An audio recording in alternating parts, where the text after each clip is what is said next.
আমরা দেখেছি যে শেখ হাসিনার গত 16 বছরের গুম খুন, লুটপাট এবং দুর্নীতির অন্যতম সহযোগী জাতীয় পার্টির যে আস্ফালন, আমরা এই বিষয়ে ব্যবস্থা নেওয়ার জন্য প্রধান উপদেষ্টার কাছে আমরা বলেছি যে তর্ক বিতর্ক ভিন্ন মতটা আছে, এটা আসলে গুরুত্বটা খুব বেশি না। আমরা নির্বাচনের ব্যাপারে বলেছি অধিকাংশ রাজনৈতিক দল ডিসেম্বরের মধ্যে জাতীয়তার ব্যাপারে সংস্কার চাইলে এখনই বিভিন্ন মন্ত্রণালয় তাদের নিজস্ব ব্যবস্থাপনায় আইন অধ্যাদেশের মাধ্যমে বাস্তবায়ন করতে পারে। তবে যেহেতু বাংলাদেশের 50 বছরের ইতিহাসে আমরা এটাকে আমাদের একটা ঐতিহাসিক প্রেক্ষাপট হিসেবে আমরা মনে করি, সেজন্য আমরা বলেছি যে এই ঐতিহাসিক প্রেক্ষাপটে রাষ্ট্রের সংস্কার বিরোধী যে আমরা এতগুলো রাজনৈতিক দল এবং নাগরিকরা ঐক্যমত পোষণ করছি, এইটাকে জুলাই সনদ না বলে বরঞ্চ একবারে এটাকে একটা জাতীয় সনদ হিসেবে আমরা গ্রহণ করে একটা গণভোটের মাধ্যমে এর একটা গণভিত্তি দিতে পারি। দ্বিতীয়ত, আপনারা জানেন যে গত কয়েকদিন আগেও থাইল্যান্ডে বেশ কয়েকজন আহত শিক্ষার্থীকে চিকিৎসার জন্য পাঠানো হয়েছে। তাদের যতটুকু আমরা দেখেছি অনেকেরই শারীরিকভাবে পঙ্গুত্বের একবারে শেষ প্রান্তে চলে গিয়েছে। তাদের চিকিৎসা এখনো বিদেশ পাঠাতে সময় লাগছে, এখন অনেকে যেতে পারে নাই, 9 মাস লাগছে। তো এর মধ্যে দিয়ে আমরা প্রধান উপদেষ্টার সামনেই জাতীয় সংসদ কমিশনের সদস্যদের আইন উপদেষ্টা ছিলেন, আমরা পরিষ্কারভাবে বলেছি তারা জুলাইয়ের আহতদের চিকিৎসার ব্যবস্থাপনা এবং তাদের সহায়তায় ব্যর্থতার পরিচয় দিয়েছে যারা দায়িত্বে ছিলেন। সুতরাং এইটা সেনাবাহিনীর কাছে দিলে ম্যানেজমেন্টটা ভালো হবে। সরকারের প্রতি শুরুর দিকে যে একটা অভূতপূর্ব সমর্থন ছিল, সব রাজনৈতিক দলের একটা সহযোগিতা করার মনোভাব ছিল।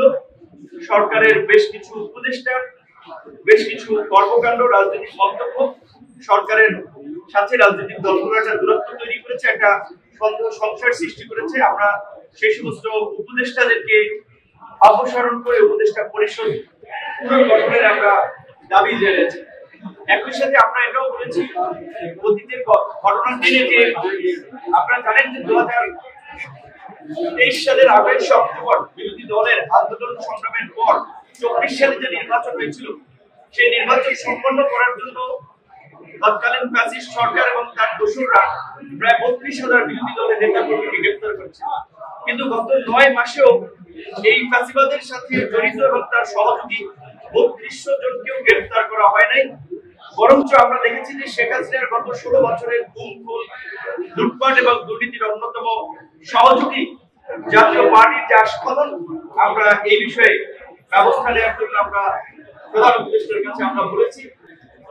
একই সাথে যেহেতু নির্বাচন নিয়ে রাজনৈতিক দলগুলো বলছে দ্রুত সময়, প্রধান উপদেষ্টা হচ্ছে ডিসেম্বর থেকে জানুয়ারি, আমরা বলেছি যে ডিসেম্বরে হলে ভালো, ডিসেম্বরের আগে কেন নয়, ডিসেম্বরের আগেও ইলেকশন হতে পারে।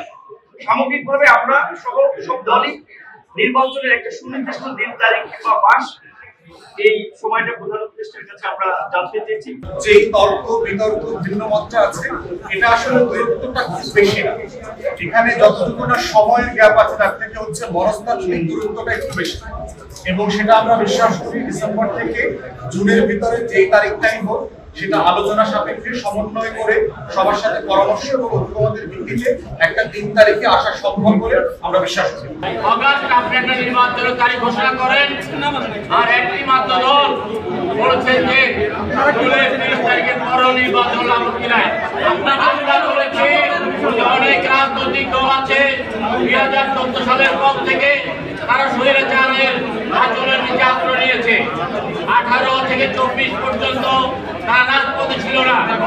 সেই সমস্ত রাজনৈতিক দলকে নিয়ে আপনি যখন মিটিং করেন, তখন আমরা যারা রাজপথে আমরা বুকে রক্ত দেওয়ার জন্য প্রস্তুত ছিলাম, মিটিং করেছি, নির্বাচন প্রতিহত করেছি, আমাদের মধ্যে রক্তকরণ হয়।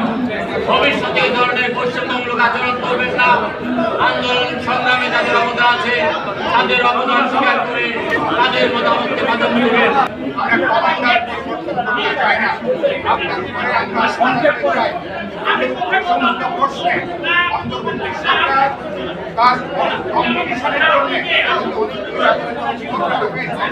সরকার উচিত হবে এটাকে জায়গা থেকে তারা আসবে।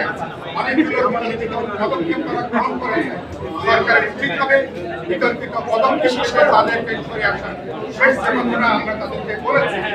আমরা নির্বাচনের ব্যাপারে বলেছি অধিকাংশ রাজনৈতিক দল প্রধান উপদেষ্টা কথা বলেছে ডিসেম্বরের মধ্যে জাতীয় নির্বাচনের ব্যাপারে অধিকাংশ দল তাদের মতামত প্রকাশ করেছে। সরকার উচিতভাবে এটাকে বিবেচনা করতে নেওয়া, রাজনৈতিক দলগুলোকে প্রতিপক্ষ না বানিয়ে বিরোধী দলের শিবিরে না ফেলে দিয়ে তাদেরকে আলাপ আলোচনা করে বোঝাপড়া করে নির্বাচন এবং আগ্রহ হতে পারে।